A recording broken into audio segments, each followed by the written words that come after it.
G'day guys and gal. All the Primarchs got a power boost over the heresy in some way or another, other than Ferris who lost about a head of height. Sanguinius lost his first fight to Kabunda only to absolutely whoop his ass during the Siege of Terra. Corvus Corax started out kicking Lorgar's ass during the Isfahan Dropsite Massacre, to then once again kick Lorgar's ass after the heresy, despite Lorgar ascending and becoming notably more powerful. However, the one Primarch who power boosted above the rest was Horus. He was already known as a vicious fighter and arguably one of the best, even before he drank the Chaos Kool-Aid. But just how powerful did he get actually? Was he actually more powerful than the Emperor by the end of the heresy, and at which points did he gain these power boosts?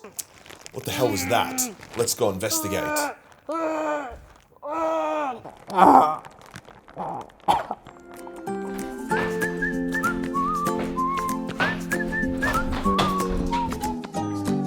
fuck's sake. Chris, there's more dioramas to build. God damn it. What's this?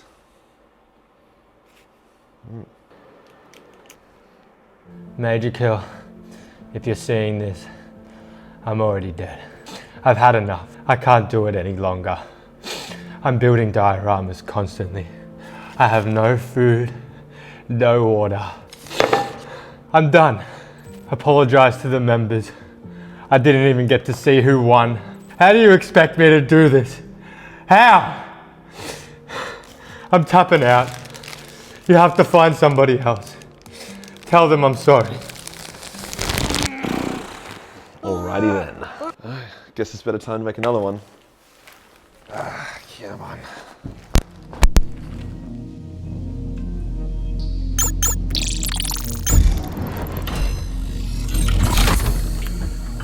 Welcome, number 732. Sorry, Chris. We've got some building to do. Please make your way over here.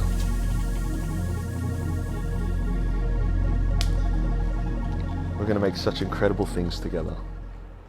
Okay, well with this new iteration of Chris back in action and without the baggage of the previous iteration, I thought I'd give some context. Every month we build a new diorama and give it away to our Dice Dioramas community. This month's diorama giveaway, which we're actually giving away this Sunday, is the epic duel between Horus and Sanguinius at the end of the Siege of Terra. Everything is pro-painted and custom, with the terrain getting hand-modelled for this. Horus and Sanguinius were also pro-painted by the legendary Sodrag, and next month's diorama is Magnus vs Leman during the fall of Prospero. That's not all. We're also giving away a Space Elf Titan valued at $400, a true scale King Orc valued at $300, and even a 1/6 scale Big E statue valued at $2,000. The best part is that for the Big E statue, every member gets one entry, so a bronze member has the same chance of winning it as a mythic member does. It's going to be a huge live stream of giveaways, so make sure you join Dice Dioramas today, or just get a one-time payment membership boost for your chance to win a one-of-one diorama, or one of these big-ass expensive models. Link is below. Today we'll go over the power of Horus, detailing each time he got a power boost, how powerful he got, some demonstrations of this power, and if he actually did get more powerful than the Emperor by the end. Let's get into it. All Primarchs were more or less credited to be equal in potential. It wasn't like the Big E deliberately jizzed less in Lorgar's test tube than he did in Sanguinius's. Some were going to be greater warriors, some were going to be better commanders, and so on, but all of them would have their strengths. Horus was extremely well-rounded. He didn't have the psychic power of Magnus, nor the invisibility of Corvus, or the invulnerability of Vulcan. However, he was a very strong, brilliant commander, unbelievably charismatic, and an incredibly skilled warrior. Only Guilliman matched him in this versatility of strengths, with the Ultramarines and the Lunar Wolves being fiercely competitive as their tally of victories were on par. Horus was favoured by the Emperor and was granted the title of War Master. Sure, there are some theories that this was done for some unwholesome ulterior motives, but if we just take it at face value, it means that the Emperor thought Horus was the best Primarch for the job. At this point, I would say that Horus could beat most of his brothers in a fight, with Sanguinius, Vulcan, the Lion, Russ, and Angron being the only ones where it would be a toss-up. For all intents and purposes, he was in his base form. However, his base form was very mighty. When Horus was struck down by the Chaos Knife and entered a coma, he received a small but noticeable power boost when he awoke.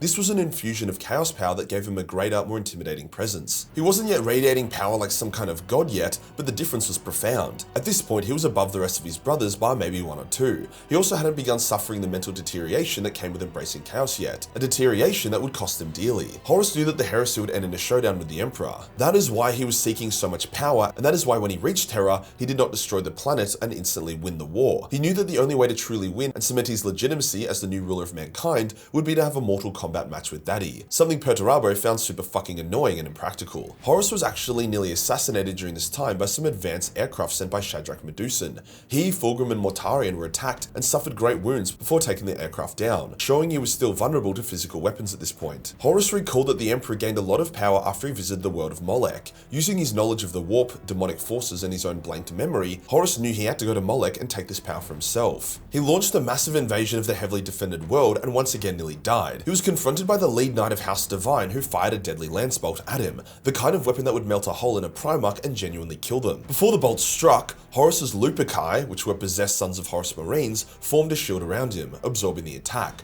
Horus literally remarked in surprise, "I should be dead." Horus's tactical brilliance would shine during the war on Molech, using Mortaran and Fulgrim to great effect to crush the Imperial force. He made his way to the Molech portal and stepped into it. Here he would spend the next few thousand years fighting in vicious wars in the warp, leading the armies of chaos against each other to prove his worth. To Horus it felt like forever. In real space it had only been like 30 seconds or so. When he finally received all of their blessings after proving himself to all 4 chaos gods, he returned, notably aged, and was shocked to see his sons, not realizing it had only been seconds for them. After this, Horus was greatly changed. He had gained immense power and knowledge, however one thing held him back from achieving his true power. That being that Horus did not want to become a meat suit puppet for chaos. A part of his soul remained in the warp, fighting off the chaos gods, while another part was in real space. His halfway commitment angered the chaos gods, who were trying to force Horus to submit to them. This turmoil weakened Horus in some ways, although he did remain very strong. His power would be tested when Leman Russ and the Space Wolves surprise attacked Horus's fleet. Leman came face to face with his brother and they battled. It was actually quite even. Leman empowered by the Emperor's spear, Horus empowered by the Chaos Kool-Aid. Horus was stated to be the more powerful one,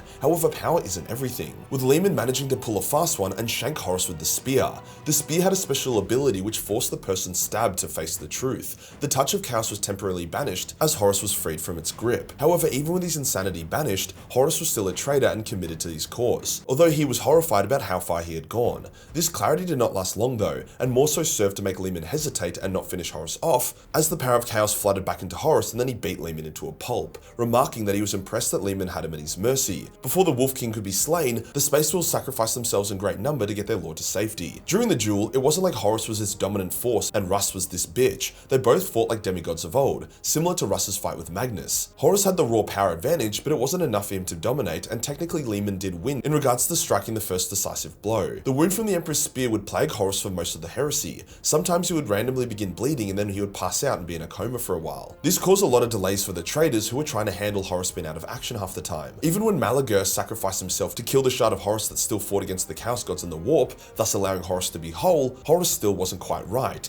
He would still pass out bleeding from the wound Leman gave him here and there, and he would spend a lot of time in non-responsive comas, where he attempted to psychically attack the Emperor, resulting in him getting his ass whooped every time. He was much more of a puppet for chaos, embracing the teachers of the word bearers and spending a lot of time in ritual. Sometimes he would even look reptilian, with sharp teeth, a mouth way too wide, and reptilian eyes. Other times he would appear as himself and how his sons remembered him. As Horus's body swelled with power, his brain degraded. Sure, he was still tactically brilliant and showed off a lot of insane feats of commanding abilities during the siege, but he also started to become incredibly deranged and delusional. Even his legendary Primarch body wasn't enough to contain the power of chaos without consequence. I also firmly believe that he never really recovered from the wound Leman dealt him. Perhaps without it, he could have maintained his sanity as his power grew, but with the wound, he just couldn't keep his shit together. Horus wouldn't really get involved much in the siege directly, choosing to sit on his throne and command the war effort while communing with the gods and sending the Emperor rage texts. However, the defenders had done a good job. They had held off the traitors long enough for Guilliman to arrive. The traitor armies were smashed and barely holding on. G-Man, with the Lion and Russ not far behind, would spit roast the shit out of them. When the Astronomicon was relit and G-Man finally had a clear path to Terra, something the Emperor wasn't aware of due to all the interference, Horus lowered the shields of the Vengeful Spirit, which would allow the Emperor and his strike force to teleport on board. Chaos fucked with the teleport though, putting Valdor in one part of the ship, Dawn in some shitty pocket dimension, Sanguinius close to Horus, and the Emperor as far away as possible. Horus was insanely powerful by this point, even bringing back the spirit of Ferris to guide Sanguinius as a way of being like, look what I can do. Whilst the Vengeful Spirit itself was more or less a conduit of Horus's will, he even managed to possess some of the Emperor's custodies and force them to attack the Master of Mankind, something that has never been done before or since. When Horus and Sanguinius faced off, Horus in his delusion tried to recruit Sangi, even depowering himself to his normal Primarch form to be more relatable. The two brothers fought, Primarch to Primarch, and despite Sanguinius being wounded by Angron, not having the Spear of Telesto, and overall just being an exhausted mess, Sanguinius still won, striking Horus down and then swinging for the killing blow. However, Horus reactivated his true Chaos-given power and he managed to deflect the strike. In his Chaos-ascended form, the fight became extremely one-sided. Sanguinius still fought his heart out, with Horus actually being shocked that Sanguinius managed to dodge his strikes a few times and continue fighting despite Horus being in his god form. Horus soon managed Horus to slay Sanguinius, his current power level way higher than a normal Primarch. No Primarch would be able to stand before him, even the unkillable Vulcan wouldn't stand a chance. So that brings us to Horus's duel with the Emperor. Originally, the Emperor was like, fuck it, and started ascending to become the Dark King, a new Chaos God who would be so powerful that he would easily defeat Horus in a fight. However, the consequences of this would likely destroy the galaxy, so he was talked down from ascending. Instead, he had to fight Horus in his normal Emperor form. It's unclear if he was depowered from the years spent on the Golden Throne, or if he was peak power and ready to go, but it's the only reference we have. When the Emperor and Horus fought, it's made clear that in terms of raw power, Horus was greater. He was infused with the power of all 4 Chaos Gods. However, the Emperor was significantly craftier and more skilled, using tricks and finesse to counter Horus's raw power. However, even with his craftiness, the Emperor couldn't have beaten Horus without the help of Jon, Alanis, Leto, and Garviel Loken, who all had their small parts to play.